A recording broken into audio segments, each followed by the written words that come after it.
جید رهبات مرچی سویدن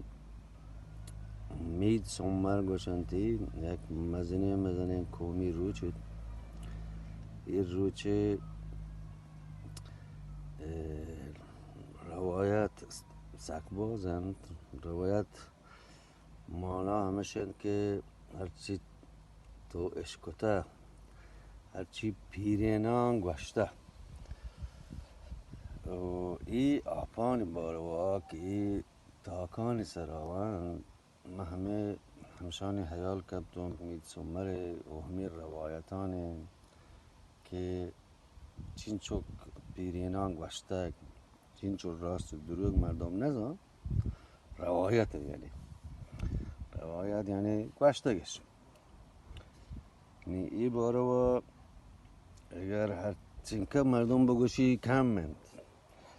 البته یه آپا هنو نه تقریبا بلکه 7-8 گنٹه گوشته ولی صبح سرا سک شرطر ظاهر بند تو هنگ بازگوینی هستن بله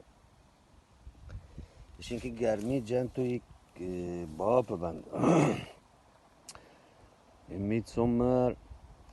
سویدن دراشترین روچ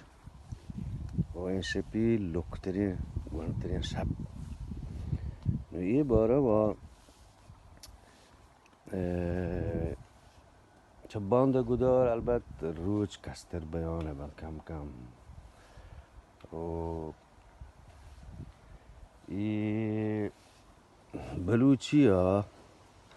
گوشنتی چلگ گرماگی چلگ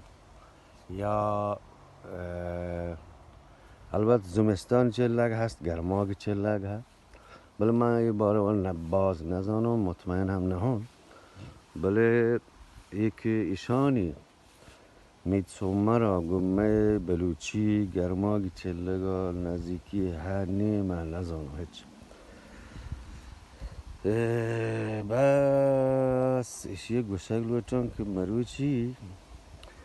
ای مردمان مسترین چستویرن ملکی که نگبهتن تا آزادن هنچ آمانی زن دیگه جاگهان جنجال نه هاو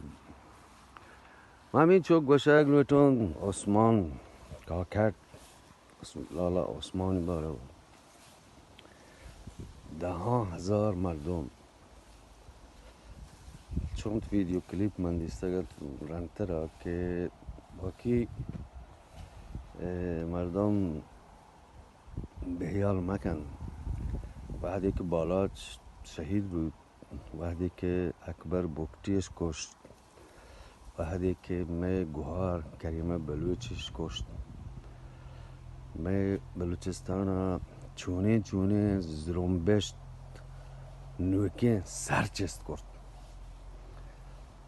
بله افسوزین که چیزی روچ و چیزی مار رن پاداشم موشک بند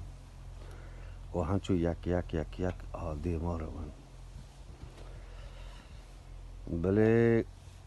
گوستگین سیاسی پارتی که کهنگین دوره دومبش گبتگ که وطیر روزی رنداوان نه بلوچ و بلوچی راج و قوم نگبهتی بهتری ها بس وطی روزی رنداوان بله این نوکیز درون بشتان که این چوک سرچسته کنن آخرا یک چیشان باید که به یک جاگاهی برسید منی اندازه ما امید کنم ما روچی زندگ باتیم